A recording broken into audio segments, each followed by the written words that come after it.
ओम शांति। आज 30 जून 2023 के बाबा के अनमोल मधुर महावाक्य सुनेंगे। आज की मुरली में बाबा ने हम बच्चों का ध्यान अपने मूल धारणाओं पर खिंचवाया है।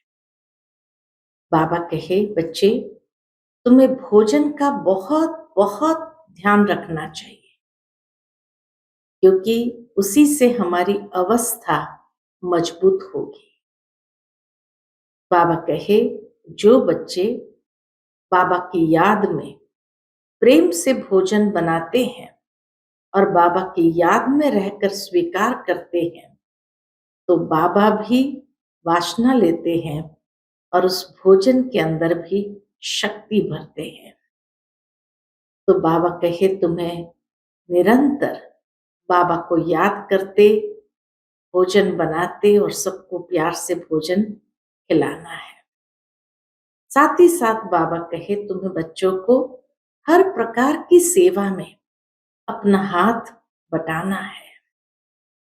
जितनी कर्मणा सेवा भी करते जाएंगे, उतना भी बाबा की याद पावरफुल होती जाएगी।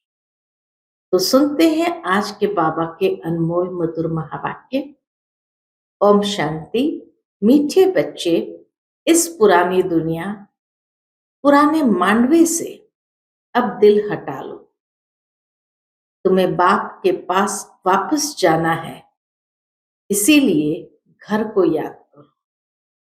आज की मुरली से प्रश्न है, अपनी अवस्था अच्छी बनाने के लिए किस बात का बहुत बहुत ध्यान रखना चाहिए?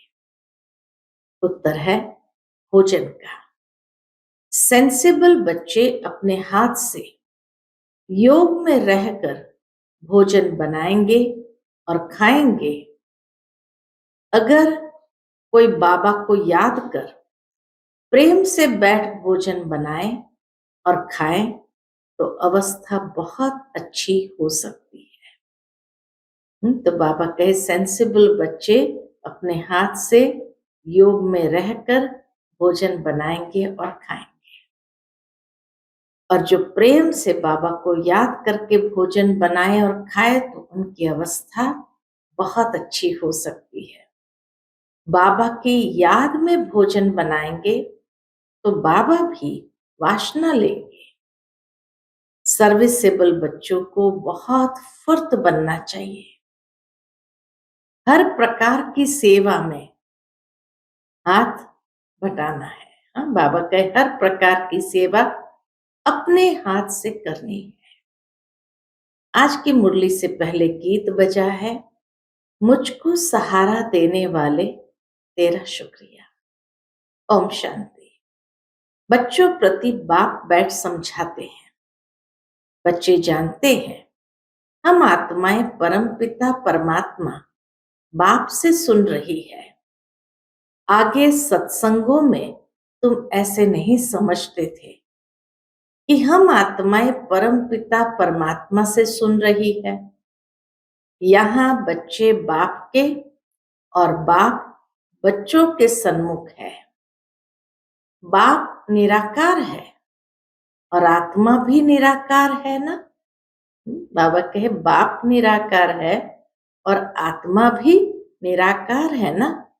कितने ढेर के ढेर बच्चे हैं, ये बाप बिगर और कोई कह न सके। जो बाप के सन्मुख ब्राह्मण ब्राह्मणियां है, उनको ही बाप बैठ समझाते हैं। तुम जानते हो, इस समय सब पापात्माएं हैं। ये कोई पुण्य आत्माओं की दुनिया नहीं है। पुण्य आत्माओं की दुनिया सतयुग को कहा जाता है। अभी तुम बच्चों को बेहद का बाप राजयोग सिखला रहे हैं। अब बाप कहते हैं, इस पुरानी दुनिया में देह सहित जो कुछ है उनको भूलना है, उनसे वैराग्य आना चाहिए। यह है बेहद का वैराग्य। तुमको कोई जंगल में नहीं जाना है, रहना गृहस्थ व्यवहार में ही है, परंतु इस पुरानी दुनिया से दिल नहीं लगानी है। ये कलयुग का मांडवा है। इस मांडवे में जब सतयुग था तो देवी देवताओं का राज्य था, उन्हों का पाठ बजता था। अब यह मांडवा पुराना हो गया है। पुण्य आत्माओं की दुनिया सतयुग को कहा जाता है। अभी तुम इन आंखों से जो कुछ देखते हो वह पुरानी चीज ही है। ये 84 जन्म पूरे करने हैं, तो इस पुरानी दुनिया से दिल नहीं लगानी है। दिल लगानी है नई दुनिया से। अब तो ये पुराना शरीर छोड़कर हमको वापस जाना है। खुशी रहनी चाहिए। बाबा कहे खुशी रहनी चाहिए। बाबा हमको फिर से वापस ले जाने आए हैं। फिर से हमको स्वर्ग में जाकर पाठ बजाना है।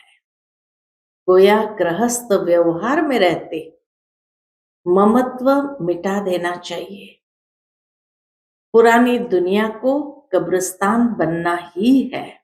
बाबा जैसे बच्चों को वैराग्य दिला रहे हैं कि पुरानी दुनिया को कब्रिस्तान बनना ही है।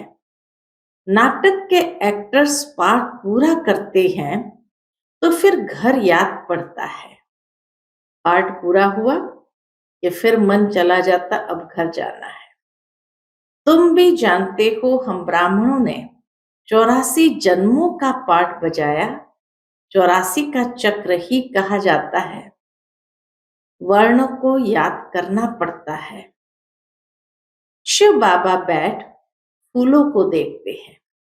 बाबा हम बच्चों को फूल के रूप में देखते हैं, तो बाबा फूलों को देखते हैं।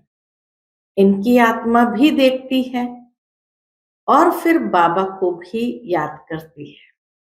ब्रह्मा बाबा बच्चों को भी देखते हैं और शिव बाबा को भी याद करते हैं।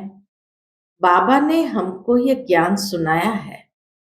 वही बाप टीचर सतगुरु है। कोई शास्त्र तो हाथ में नहीं है। बच्चियां भी कहेगी शिव बाबा ने सृष्टि चक्र की नॉलेज दी है, वह आपको सुनाते हैं। बाबा ने जो सृष्टि चक्र की नॉलेज हम बच्चों को दी है वही हमें सबको सुनाना है, तो सतगुरु ही याद पड़ेगा। आत्माओं के रूप से बाबा भी याद आता है।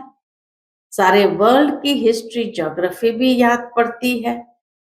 यह भी जानते हो हम आत्माएं नंगी रहती है, वहां परम धाम में हम आत्माएं अशरीरी रहती है। बाप तो सदैव अशरीरी है।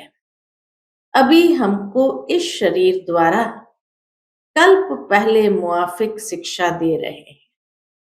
बाबा तो अशरीरी है, फिर संगम युग पर आकर के हम बच्चों को ब्रह्मा बाबा के शरीर द्वारा शिक्षाएं देते हैं, कल्प पहले की तरह। बरोबर हम आत्मा है। पुण्य आत्मा पाप आत्मा कहा जाता है। पाप व पुण्य परमात्मा नहीं कहा जाता है। सन्यासियों को भी महान आत्मा कहेंगे। अगर परमात्मा सर्वव्यापी हो तो महान परमात्मा कहा जाए? ऐसे तो हो नहीं सकता कि परमात्मा बैठ यज्ञ तप आदि करे। भगत भगवान को ढूंढते हैं। यह भी ड्रामा के अंदर भक्ति मार्ग की नूंद है। तुमको फिर से 21 जन्म सुख भोग, फिर 63 जन्म भक्ति मार्ग के अंदर चक्र में आना है। तुम जानते हो हमारा पाठ सबसे न्यारा है। हर एक अविनाशी आत्मा को अविनाशी पाठ मिला हुआ है। शरीर तो खत्म हो जाता है, आत्मा कहती है हमने 84 जन्म का पाठ बजाया। अभी हमको पाठ पूरा करके वस्त्र छोड़कर जाना है। बाबा कहे इस शरीर रूपी वस्त्र को छोड़कर हमें जाना है। तो अभी हमको पाठ पूरा करके वस्त्र छोड़ना है। इसमें ममत्व नहीं रखना है। आत्मा ही सब कुछ करती है। आत्मा पढ़ती है, कहती है हमने इतना पढ़ा है। इन ऑर्गन्स द्वारा कितना पढ़ाई किया है, इन ऑर्गन्स द्वारा आत्मा इनसे निकल जाती है तो शरीर को मुर्दा कहा जाता है। आत्मा कहती है मैं अमर हूं। आत्मा अमर है। तुम्हारी बुद्धि में अभी रहता है बरोबर इस बेहद के ड्रामा में हमारा 84 जन्म का पाठ है। अनेक एक्टर्स भिन्न भिन्न धर्म के हैं। भारत की बड़ी भारी महिमा है। क्रिश्चियन लोगों को भी भारत के लिए रिगार्ड है। समझते हैं भारत ही प्राचीन है। उस समय क्रिश्चियन नहीं थे, परंतु वह सिर्फ कहने मात्र कह देते हैं कि भारत प्राचीन था, जानते नहीं है। एंशियंट भारत को, प्राचीन भारत को कोई भी जानते नहीं है। वहां तो देवी देवताओं का राज्य था, जिनको भगवती भगवान कहते हैं। गॉड कृष्णा नहीं, लॉर्ड कृष्णा कहते हैं।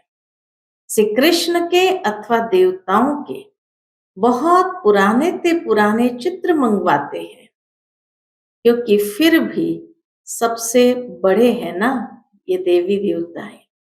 हाँ, सारी मनुष्य सृष्टि का सिजरा जहां से आरंभ हो, तो इसीलिए बाबा कहे श्री कृष्ण अथवा देवताओं के बहुत पुराने ते पुराने चित्र मांगते हैं, क्योंकि फिर भी सबके बड़े हैं ना देवी देवताएं। भारत की बड़ी महिमा है। गीता में अगर नाम न बदलते, बाबा कहे गीता में अगर नाम न बदलते तो सब जानते कि हम मनुष्य आत्माओं के बाप का ये भारत खंड जन्म स्थान है। शिव के मंदिर तो जहां तहां है। पतित पावन बाप पतित दुनिया में ही आकर सबको पावन बनाते हैं, तो ऊंच हुआ ना। पतित पावन बाप पतित दुनिया में ही आकर सबको पावन बनाते हैं, तो ऊंच हुआ ना। महिमा भी होती है शिवाय नमः। तुम मात पिता हम बालक तेरे, तुम ज्ञान के सागर हो। तुम्हारी गत मत न्यारी है, तुम्हारी महिमा अपरंपार है। शिव बाबा के लिए कितनी महिमा करते हैं, परंतु फिर उनको भूल जाते हैं। इसलिए भारत की महिमा उड़ गई है। अब बच्चे बाहर विलायत में जाएंगे तो उन्हों को समझाना है सब आत्माओं का बाप व निराकार है। तुम गॉड फादर को पुकारते हो, परंतु वह कब आते हैं यह पता नहीं है। वह यूरोपवासी यादव भी जानते हैं हमने यह जो मुसल बनाए हैं, इनसे जरूर हम अपने कुल का विनाश करेंगे। बाबा कहे ये यूरोपवासी यादव भी जानते हैं कि हमने ये जो मुसल बनवाए हैं, इनसे जरूर हम अपने कुल का विनाश करेंगे। महाभारत लड़ाई मशहूर है, सामने मौत खड़ा है। भारत प्राचीन है तो उसके मददगार भी बहुत बनते हैं। समझते हैं भारत बहुत धनवान था। इतना तो खजाना था, इतना बाबा का इतना तो खजाना था जो बाद में मुसलमानों ने हीरे मणियां आदि ले जाकर कब्रों में लगाई है।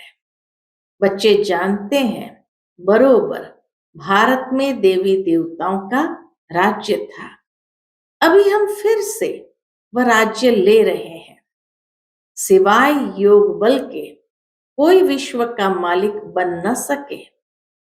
क्रिश्चियन लोग हैं एक ही धर्म के, फिर भी आपस में लड़कर अपने कुल का विनाश कर देते हैं। यादव कुल वाले मुसलों द्वारा आपस में लड़ते हैं। ये जानते हैं कि बॉम्ब से सारी दुनिया ही उड़ जाएगी, हम राज्य कर नहीं सकेंगे। तुम जानते हो, दो बंदर लड़ेंगे, मक्खन बीच में हमको मिल जाएगा। तुम पुरुषार्थ कर रहे हो, अब तुम बच्चों को इस पुरानी दुनिया से क्या आना चाहिए? बाबा कहे वैराग्य आना चाहिए, क्योंकि जानते हैं ये सब खत्म होने वाला है। याद एक बाप को करना है, कब्रिस्तान को क्या याद करना है? कब्रिस्तान खत्म हो फिर परिस्तान बनना है। नहीं तो सतयुग में इसी भारत में हीरे जवाहरत की खानियां थी, अब तो सब खत्म हो गई। बच्चों ने साक्षात्कार किया है, कैसे विमानों में सोना आदि ले आते हैं। वह सृष्टि ही नई बन जाएगी। वहां कितने अच्छे अच्छे फल फूल होते हैं, हर चीज वहां अच्छी होती है। गंध करने व दुख देने वाली कोई चीज होती ही नहीं, इसलिए उनको स्वर्ग कहा जाता है। तो अब एक ही साजन सब सजनियों को ले जाने आए हैं। शरीर तो सबके यहाँ खलास हो जाएंगे। यह होली का आदि सब यहाँ के उत्सव है, परंतु उनके महत्व, उत्सव यहाँ के हैं, परंतु उनके महत्व का यथार्थ किसको पता नहीं है। रक्षाबंधन का भी उत्सव है, रावण को जलाने का भी उत्सव है। बाबा ने समझाया है, सारी सृष्टि इस समय रावण का घर है, सब शोक वाटिका में है। कितने दुखी है, तो सबसे ममत्व मिटा देना चाहिए। अभी हम वापस घर जा रहे हैं, घर को ही याद करना है।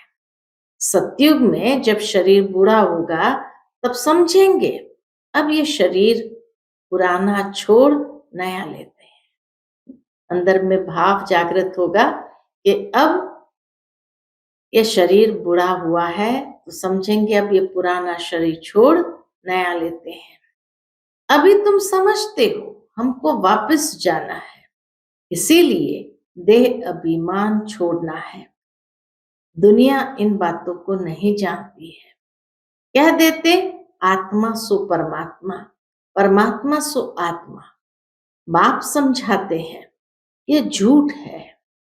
अगर भक्त ही भगवान है, अगर भक्त ही भगवान है, तो फिर भगवान को क्यों याद करते हैं? पतित पावन तो एक निराकार बाप गाया हुआ है। कहते हैं मुझे पतित दुनिया में ही आना पड़ता है, फिर इनको और तुम सब बच्चों को पावन बनाता, सारी दुनिया को पावन बनाकर वापस ले जाता। वहां परम धाम में सब आत्माएं पवित्र ही रहती है। फिर यहाँ सतो रजो तमो में पास कर अंत में पतित बन पड़ी है। यहाँ है सबका अंतिम जन्म। लक्ष्मी नारायण भी जब अंतिम जन्म में है, पतित पावन एक ही बाप है। बाबा कहे लक्ष्मी नारायण भी अब अपने अंतिम जन्म में है, पतित पावन एक ही बाप है। इस सृष्टि चक्र को समझना बहुत सहज है। माताएं भी इस गोले पर अच्छी रीति समझा सकती है, इसमें सिर्फ बुद्धि की समझ चाहिए। चित्र पर समझाना बहुत सहज है। बाप बिगर ये नॉलेज कोई समझा नहीं सकता, और कोई पास ये चित्र है नहीं। इन चित्र का बहुत बहुत मान होगा। बाबा कहते हैं जो पढ़े लिखे हैं उन्हों को यह झाड़ त्रिमूर्ति का चित्र भेजो, विलायत में भी भेज दो, इनसे फर्स्ट क्लास सर्विस हो सकती है। रूबरू जाकर समझा सकते हो, यह भी नॉलेज है ना। कॉलेज में ये होनी चाहिए।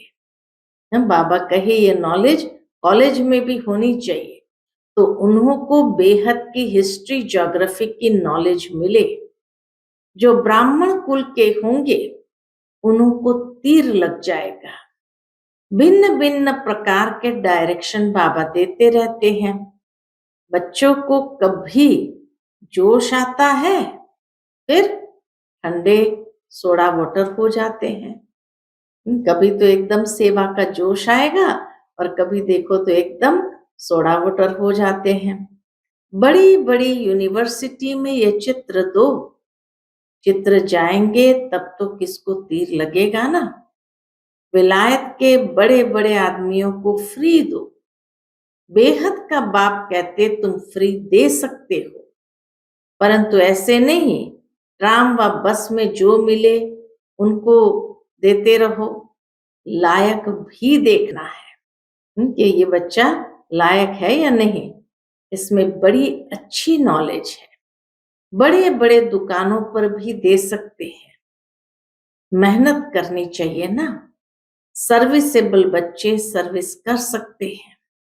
हर एक की अपनी अपनी सर्विस है। माताओं को भी घर में सर्विस करनी है। चित्र उठाकर फिर प्यार से बैठ समझाओ। छोटे छोटे बच्चों को चित्र पर बताया जाता है ना। कोई 4 मास का बच्चा है, कोई 6 मास का, कोई 2 मास का। अब तुम्हारी बुद्धि में है कि 84 जन्म कैसे लेते हैं। अब ब्राह्मण बने हैं, फिर देवता बनेंगे, फिर क्षत्रिय। ऐसे ऐसे अपने से बातें करनी चाहिए। ज्ञान का विचार सागर मंथन करना है। तुम पारलौकिक बाप से बातें करने वाले हो, यह है विचार सागर मंथन करना। जितनी सर्विस करेंगे उतना इजाफा मिलेगा। तुम गॉडली सर्विस पर हो। बाबा कहते हैं भल गृहस्थ व्यवहार की संभाल करो, 8 घंटा इस सर्विस में लगाओ। तुमको बेहद का खजाना मिलता है। सारा दिन बुद्धि में यह स्वदर्शन चक्र फिरना चाहिए। 84 का चक्र याद आना चाहिए। ये भूल क्यों जाते हो? जितना सिमरण करेंगे उतना बाप के गले का हार बनेंगे, फिर विष्णु के गले का हार बनेंगे। घड़ी घड़ी बच्चों को समझाया जाता है। यहाँ धारणा अच्छी होगी क्योंकि यहाँ कोई मित्र संबंधी आदि तो है नहीं। मधुबन में धारणा अच्छी होगी क्योंकि कोई मित्र संबंधी आदि तो है नहीं। सर्विसेबल वह जो सारा दिन सर्विस में लगा रहे। बाबा की मुरली सुने, रिपीट करे, नोट करे। टीचर समझते हैं हमारे स्कूल में बहुत पास हो निकले तो गवर्नमेंट इजाफा देगी। तुम ब्राह्मणों को भी ऐसा रहना चाहिए। हम झुंड का झुंड अच्छा तैयार कर बाबा के पास ले जाएं। इसको कहेंगे सेंसिबल। अगर कोई मेहनत नहीं करते तो रिपोर्ट आती है। बाबा कहे अगर कोई ब्राह्मणी भी मेहनत नहीं करते तो रिपोर्ट आती है। आराम तो हराम है। टीचर ऐसा फुर्त होना चाहिए जो 10 सेंटर संभाले। ऐसी फुर्ती होनी चाहिए। इधर उधर भागता रहे। 5-6 घंटा नींद काफी है, बाकी मेहनत करनी चाहिए। अच्छे सेंसिबल बच्चे कोशिश कर भोजन भी अपने हाथ से बनाएंगे। बाबा को याद कर प्रेम से बैठ भोजन बनाए और खाए तो अवस्था बहुत अच्छी रहेगी। बाबा भी चाहते हैं अपने हाथ से बनावे। बाबा को याद कर बनाएंगे तो बाबा को भी वासना मिलेगी। बाप की याद से बहुत अच्छी उन्नति होगी। स्वदर्शन चक्र फिराते रहो। अच्छा, मीठे मीठे सिकिलते बच्चों प्रति माता पिता बाप दादा की याद प्यार और गुड मॉर्निंग। रूहानी बाप की रूहानी बच्चों को नमस्ते। हम सभी रूहानी बच्चों की रूहानी माता पिता बाप दादा को याद प्यार गुड मॉर्निंग और नमस्ते। नमस्ते। शुक्रिया बाबा, शुक्रिया। आज की मुरली से धारणा के लिए मुख्य सार है, पहली पॉइंट, अपने आप से व पारलौकिक बाप से बातें कर विचार सागर मंथन में बुद्धि को बिजी रखना है, स्वदर्शन चक्रधारी बनना है।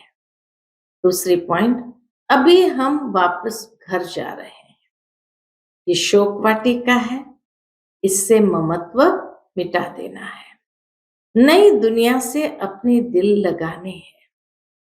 आज का बाप दादा का मधुर वरदान हम बच्चों के प्रति है, दिलाराम बाप की याद द्वारा तीनों कालों को अच्छा बनाने वाले इच्छा मुक्त भव।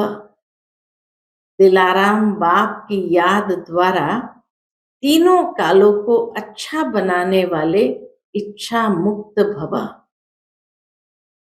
जिन बच्चों के दिल में एक दिलाराम बाप की याद है, वह सदा वाह वाह के गीत गाते रहते हैं।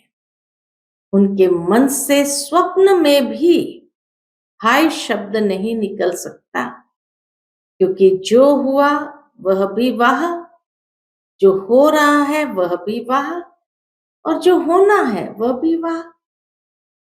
तीनों ही काल वाह वाह है, अर्थात अच्छे ते अच्छा है।